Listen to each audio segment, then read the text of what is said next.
Welcome back to the Magnetico podcast. I'm Jason. I'm here with my co-host Cole. What's going on? And we got a lot to get into today. Mets trying to make the playoffs. College NIL. Some more college talk about coaches. So let's jump right into it. New York Mets.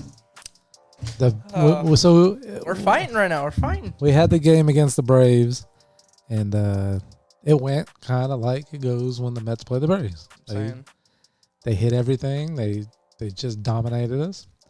And then a nice hurricane came through, and we got a relief. We play. So what's happening now, in case you don't know, the Mets are heading to Milwaukee. Got 3 games with Milwaukee. The funny thing is, sorry about this, guys. Had to adjust the mic. Sorry about that. If we go to the playoffs and we play Milwaukee, we really have to go to Milwaukee, go to Atlanta for one day, and then go straight back to Milwaukee. So, best thing that can happen is we don't have to go back to Atlanta. Go take care of business in Milwaukee. Braves lose. But you know what I was looking at? The Diamondbacks are playing the Padres. Yeah, the last series. Yeah. But the Padres could win the division. Yeah, so it's going to be real interesting whether or not we get the second wild card or the third wild card. Basically, we just need to get in the playoffs. Yeah, the crazy thing is we can play the Dodgers in the playoffs. I do not want to do that. Honestly, in the wild card? I want to do that. You want to play the Dodgers? I'd rather play the Dodgers than the Padres right now. Padres are hot. But honestly, so are the Dodgers. So I don't know. I mean, I don't really want to play either of them. It's gonna be like the AL wild card in picture is like way easier than the National League. National League wild card. Like the National League is better this year. It's crazy. Yeah, that doesn't happen often. Usually the American League. But you think the DH has changed that? Now that the NL has the DH and is kind of balancing out now more? Yeah, it's been in for like a couple years now, but I feel like this year more than ever, it's been like a big factor. I think it took a little time for the NL to kind of figure out the rosters and how they're going to use the DH. But I like the DH. I thought I was going to be against it, more of a traditional type fan of the sport, but I kind of like the DH. Nobody wants to watch the pitchers go up there and hit. Yeah. It's so boring. Boring. The Mets pitchers were always good, though, at hitting. They've always had decent hitting pitchers, but so, Milwaukee won 5-2. Tampa Bay lost. Now Tampa Bay's been out of the playoffs. I know. Postpone. What else we got? Bro, it's crazy. Like the wildcard teams in the AL are actually so weird. It's so weird. Because you look, and the Yankees, Cleveland, Houston. That's whatever. Cleveland's been surprisingly good. I knew they were going to win the division, but this good is kind of crazy. But Detroit and Kansas City are in the playoffs right now. Yeah. Which is kind of crazy to me because Detroit was out of nowhere. I did not expect Detroit to be in the playoffs. That's who the Braves have, right? Kansas City in the last series? Yeah, they have Kansas City. I mean, you got to root for Kansas City that way, right? And Kansas City's still playing, trying to clinch. So, Milwaukee. I mean, what is there, 3 games left in the season? The Twins are down by 2.5, and Seattle's down by 3. So I think if they win one more game, they got it locked up, basically. Oh, go Kansas City. And I don't even like, I'm not sure who I'm rooting for with the Padres. And I'm just at the point now where I didn't expect us to be where we're at, even having a chance in late September to make the playoffs. So I'm very happy. You were talking to me the other day. We were talking about the Mets in the future. And you brought up some good points. With Acuna coming up, a lot of people aren't even talking about Mauricio for sure. Yeah. But go ahead and talk about some of those other names that you were talking about that could come up next year. Brandon Sproat has been surprisingly good. Florida Gator alum, by the way. Great draft pick. But he's been surprisingly good in Double-A. He got promoted to Triple-A like halfway through the year. He's been solid there. I mean, he's our number 1 prospect. He's gonna be probably up next year. Probably, I don't think he's gonna make the opening day roster, but it'll probably be like middle, like Probably June, maybe he'll come up. That's gonna be he's got great stuff. He's got great stuff. Jet Williams, number 2 prospect, he's gonna be great. Obviously Acuna is already up. He's mashing right now. Who else we got? Mauricio. Our team's gonna be stacked next year. If we're playing this good right now with the roster that we have, just imagine next year with the off-season signings we're gonna have, because we're gonna have some off-season signings. Do we still have the catcher in the minors that was such a high guy? Parada? Is that who it is? I think that's who you're... Yeah, I mean, yeah, we still have How's he doing? He's like our 20th ranked prospect. I haven't heard much about him since we drafted him in the first round. I'm interested to see what happens with Alvarez, because Alvarez, to me, is too good of a talent. And, we were shocked about when we went to the game how many home runs Alvarez had. And then, yeah, but he's been injured. He's been up and down this season. But he's hit 5 in the last 2 weeks. Yeah. So he's had a good and coming on late. But what do you think about Alvarez being the DH in the future, if we can get another solid catcher or this young guy comes up and can contribute? Parada's not going to be up, I don't think. I don't think he's ready yet. He's only been in the minors for like 2 years. He's like 20, 21, I think. I don't think he's ready yet. But I wouldn't mind seeing Alvarez in the DH, but he's a good framer. That's why I feel like he should stay up. But his blocking is the issue. I think he's the last.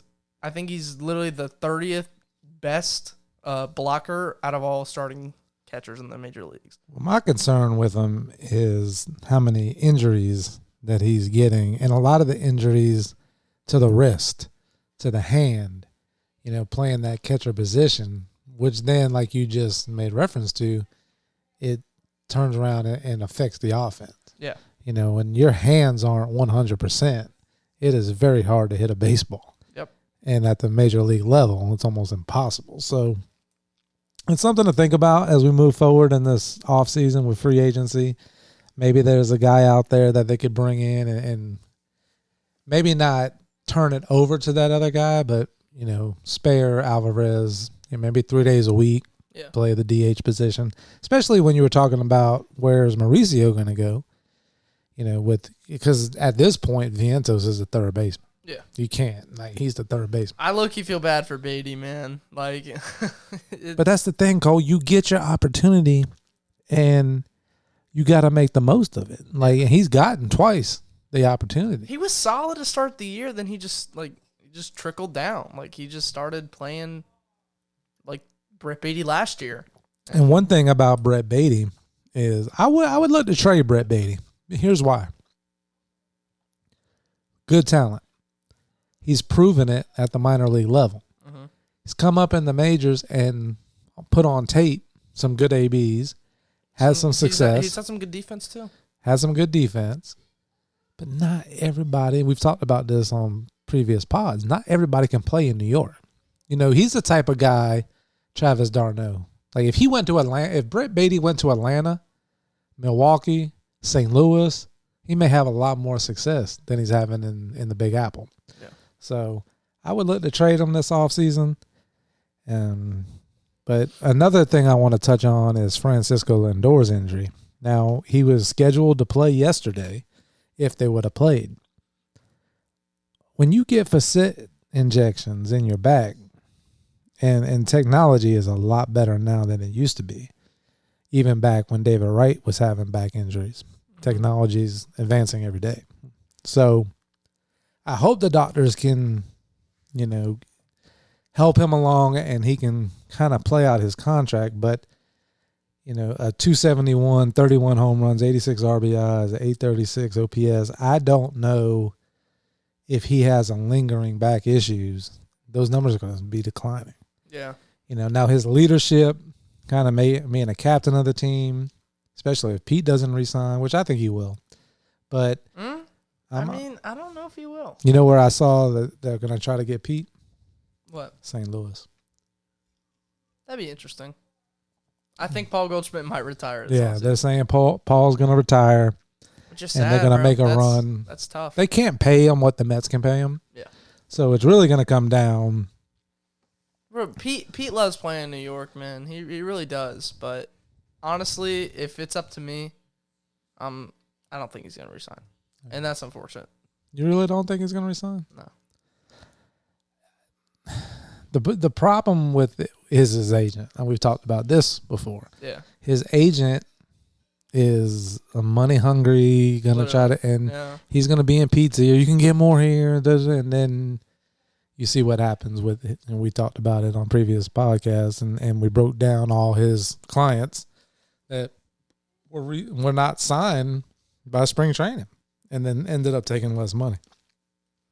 So I think you'll see a situation that where Pete, he didn't have the year that he wanted to have, but I think you're going to see a situation where Pete decides, you know what, I'm going to start my career, finish my career, break the records in New York, and he'll be a Met for life. 242 average, 34 home runs, 88 RBIs, 800 OPS. And saying that's a down year is crazy.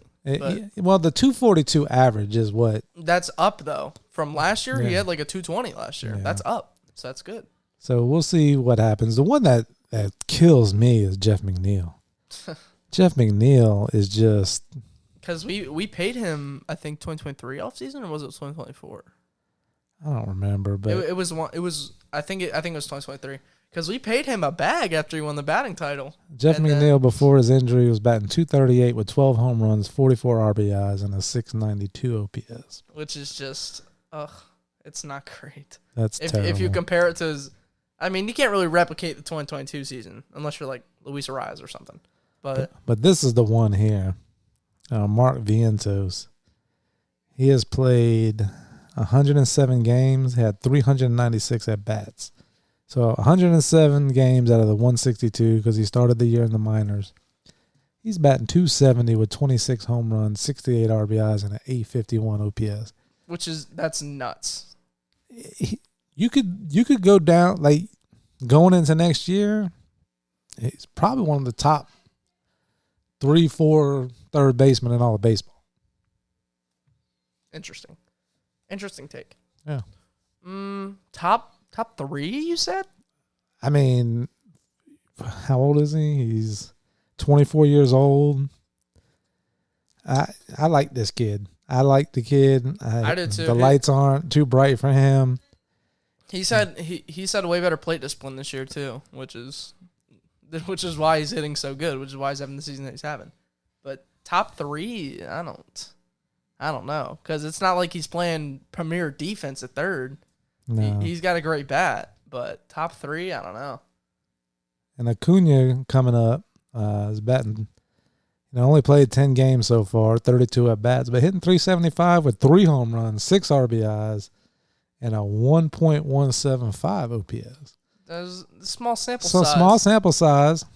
Small kid, 5'8", 181 pounds, 22 years old. But I like this kid. I like the energy he brings to the team. Even if Lindor comes back, I think he needs to be on the playoff roster if we make it, because he brings a spark to the team. Why would he not be on the playoff roster? Oh, sometimes they go with guys with a little more experience. And wait, you said Lindor. I'm saying if Lindor isn't able to go. Oh. Or no, if he is able to go, I still take Acuna because Acuna has speed. He's going to be able to go. Bring him in late in the game as a pinch hitter. But I feel like in the playoffs, if Lindor doesn't play, we got to move Iglesias short, and maybe Acuna to second. No, I let Acuna. Iglesias' defense is short is. You think it's better than Acuna? Way better, yeah. Iglesias is one of the best defenders in the MLB. Oh, that's a hot take. It's not a hot take. That's a fact. Well, let's move on to college football. Go Mets! But the only really thing I want to talk to you about in college football is what's happening. And again, go back and listen to previous episodes. You don't want to talk about game of the week? Oh, we'll get there. Okay. But a couple players have come out and decided they are going to redshirt. I never knew that was a thing. Redshirting comes from the coaching staff. Yeah. Or it's forced on the coaching staff because of an injury. Never heard of a player saying he's going to redshirt. No, me neither. And we talked about the NIL and we talked about some pros and cons of it. But now we're in a situation, if you don't know what we're talking about, UNLV is 3-0 on the season, has a chance of making the college football playoff from that weak conference where the conference champion from there is going to get a spot. And allegedly he was promised $100,000, which isn't that much money from what some of these guys are getting paid. Yeah. $100,000. UNLV's coming out saying the offensive coordinator wasn't allowed to make that offer verbally. He did anyway. UNLV hasn't paid him the $100,000. He says, screw y'all, I'm not playing. Now, to me, he only got 3,000 out of the 100,000. The NCAA, you've created a terrible situation. Yeah. A terrible situation. I said this in the past. NIL deals, there should be some sort of cap of how much the teams are allowed to. Which is crazy because it makes it sound like the NFL. But listen, like if you cap it and say every team's got a $5 million budget, let's say, and you spread that $5 million out however you want. Maybe you give the quarterback 1.2, right? You as a coaching staff and organization, you decide how you want to spend your $5 million. Now, and then those contracts need to be, because they have agents, those contracts need to be public. We need to know what you're paying X player, right? The problem is now is all kind of he said, she said stuff. I mean, Florida Gators are getting sued by Rashada. So who knows what that situation, that was millions. So these kids coming out, there's an entitlement. We've talked about this, that you haven't done anything. And then the UNLV kid, I mean, yeah, he's going to red shirt, which I don't know how he's allowed to do that. Red shirt, and then he'll be a starter next year. He's got 1 year of eligibility for another program. But I don't want him. I don't want him as a teammate. You know, like. Yeah, I see what you're saying. That'd be like you get offered X amount of money to go to this high school, and 3 games into the season, you just leave your team and be like, I'm going over here because I have an NIL deal in Florida. And that's crazy to me. The thing that I'm saying, though, the thing that I'm thinking of is, like, he knows he's not going to the NFL. He just wants to make as much money for the rest of his life as he can. Like $100,000, that could start a business. I mean, yeah, but he's not going to live off that. He's not going to. I'm not saying he's going to live off that, but you know what $100,000 can do to help somebody get on their feet. Yeah. Not saying he's not already on his feet. No, I understand what you're saying. But fight it out and I mean, so you're making a good point, because what happens in this situation, like I say, I know we have some listeners that don't know the story. This is his last year of eligibility. Yeah. So if he played out the season and doesn't get the $100,000, he could sue, right? I don't know, because it was a verbal contract of a coach that didn't have, but the coach is still on the staff. Like I think he has a lawsuit. If there's no proof, though, you can't really prove it. That's why the NCAA, you have to fix this. You have to make these contracts that these kids, they're kids. These are kids signing deals for multi-million dollars. It has to be transparent, and it has to be out there so the public knows if a school's doing these kids wrong. Now, I'm for I'm for them making money, because there's so much money being made, and I think the players deserve it. Because there is we've talked about this, there's no minor league football. Yeah. So I'm for it. Well, but the school can only give so much, and then let the player get NIL deals, name, image, and likeness, with companies outside of the university. So Shador Sanders, for example, he is making a ton of money from outside companies, not Colorado. Exactly. Sponsorships. So, yeah, sponsorships. And, that's it's a sickening situation that's happening. A USC player, a defensive lineman, And one of the better defensive linemen in the country. he's saying he's mad that he ain't playing. He's not getting playing time, and that's kind of the entitlement thing. If you're mad you're not playing, play better. Yeah. And when I say best defensive, like one of the best defensive linemen in the country, I meant like because he's a freshman. Because I'm young out of high school, freshman so, D lineman, but I don't like that aspect of it. You know, I read what he said. Well, you know, we're going to find a program where we can go and do what we said we were going to do, and that was start and play. And you got to earn your spot. Yeah, you're at USC, a good program with a good coach. If you're not playing, you don't. Just like you, this coming up season, you're not owed anything. Mm-hmm. You got to earn it. So I don't like that entitlement. The other kid from UNLV is saying that it's not about money. It's sickening. The NCAA, college football is my favorite sport to watch.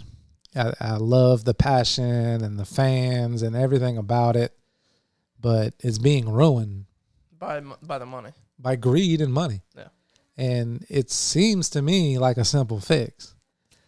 Make a salary cap.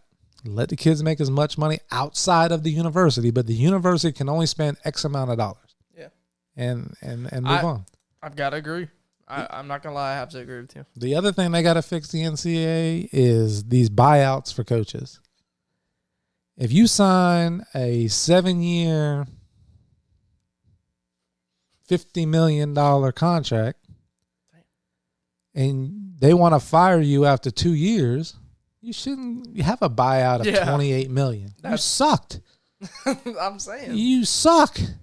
Like you should. What is motivating Billy Napier? I have a question though. Who is buying out the boosters? The boosters. so the Gators have already raised the money to buy out Billy's contract. So why, if you don't perform at your job, you get fired? Now, I'm all for a package. A severance package is, I think, what they call it. Here's $1 million. Go away. They need to put in these contracts for coaches X amount of money in like tiers. You win a division. You win a SEC championship. You make the playoffs. Bonuses. Yeah, of course. On top of that. Just like an NFL contract. Yeah, but to pay these guys so much money, and then Florida State's in the same situation. I guarantee you Mike Norvell's buyout's huge. Yeah. You know, and they don't have the money that the Gators have, booster-wise. Well. They don't. They don't. Miami got the money. Yeah. But they're not firing their head coach. They're not, but look at the product they have on the field. They bought some players. Yeah. They got some transfer kids come in. They paid for their team. Yeah. You're right. Every team can do it. Yeah. But like it's a thing that like because UNLV, for example, they don't have as much money as Oregon. You see how much money that Oregon has? Yeah, it's crazy. They can get with like the right amount of negotiation. They could have the best team in the country just off of transfers and incoming freshmen because of how much money they have. What games you looking forward to on the college docket this week? Honestly, I haven't even looked at any besides Georgia, Alabama. So Georgia, Alabama is a big one that I'm looking forward to. I'm looking forward to the Colorado and UCF game. I did see that. Honestly, I got UCF in that game. Notre Dame and Louisville will be good. Notre Dame. Ohio State, Michigan State shouldn't be much of a match. Georgia, Alabama is going to be the big game. I think Alabama wins. You got Alabama? Illinois and Penn State. That would be decent. Dude, Illinois is overrated. Illinois is so overrated. They're not very good. They're going to get a reality check when they play Penn State. Yeah, but I'm Alabama and Georgia because I want to see those two good programs, two top 10 programs every year. I want to see. Georgia is going to lose this game, I feel like. And I feel like a lot of people are betting on Alabama, which is kind of crazy to me. No, they're playing at Alabama, so I'm going with Alabama. But the Colorado and UCF. I want to see. They're at UCF. UCF has a terrible defense. So I've been looking to the Gators' next game. I'm like, okay, we're at the Swamp. They don't have a great defense. Neither do we. But we don't have a very good team. I think Florida is better than Colorado. I do.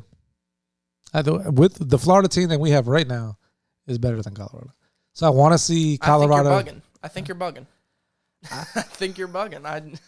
I think right Colorado's defense is trash. Have you seen our defense play? We gave I up. Understand. We gave up 400 rushing yards last week. That's why I will come back next week and I'll give my report on what I saw with my eyes. I picked the over in that game because I don't see either team stopping either team. Yeah. UCF being at home, maybe they had the little nod, but I didn't think Colorado was going to beat Baylor. And they did. So Colorado's a better team than us. And if you know me, you know I'm the biggest non-Colorado glazer. I really don't like Colorado just because everybody glazes them. But they are a better football team than us. Well, we're going to see on Saturday what they do against UCF. Jumping over to the NFL, any games stick out to you this week? We got the Giants playing tonight against the Cowboys. Bucks Eagles this week. I'm taking the Giants tonight for an upset. I can't see the Giants winning. I mean, they've been good the past 2 weeks. Their defense has only given up 2 touchdowns past 2 games, and they were both last week, and they won. So they're coming off a big win versus a very sorry team, though. Give me the Cowboys, though. Eagles and Bucks are going to be a good game. Both teams 2-1. Bengals, they probably get off the losing column. If you can't protect Baker, though, like Baker under pressure is a bottom 10 QB according to statistics. When he's not pressured and he has a clean pocket, he's top 10 according to statistics. The Ravens just keep every week, man. It just gets harder and harder. They got the Bills this week. Jeez. Yeah, not a bunch of great games, but it's interesting to see the standings in the NFL after 3 weeks. It's crazy. The Commanders are winning their division right now. You know, Buffalo's at the top with the Jets second. Pittsburgh's at the top of the North with Baltimore second. Okay, this Steelers defense. Let me tell you, this Steelers defense might be one of the best defenses we've seen in a while. Yeah. Like it's crazy. Houston's at the top of the South with the Colts. Chiefs and Chargers in the West. NFC East, Washington Commanders and the Eagles. It's the Chiefs, bro. Like Vikings 3-0. Head of Detroit. NFC South, the Saints and Bucks tied with 2-1 records. And in the West, you got the Seahawks and Cardinals. So interesting. It's not going to be the same 3 weeks from now, but we'll see. But I'm still, I think maybe Pittsburgh, the Chiefs, the Jets could surprise people.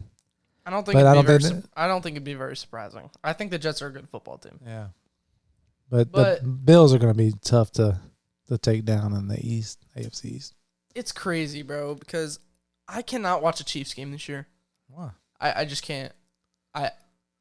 Like I said, I haven't watched a Chiefs game, so I haven't watched the full game. But these no calls on some of these, like you want the conspiracy people? I really am, because I'm looking back at it. The Bengals like pass interference call. That was pass interference. The same thing happens in the Falcons game. It's a no call. It's just interesting. I mean, obviously the refs are gonna miss calls. It's just part of the game. But when it happens to the same team over and over and over and over and over and over and over and over and over. I mean, that's what leagues do. They protect their star, and or so much. So we'll see what happens. But anything else before we wrap this episode up? Bucky Irving. Do what? Bucky Irving. Bucky Irving? Peace. So stupid.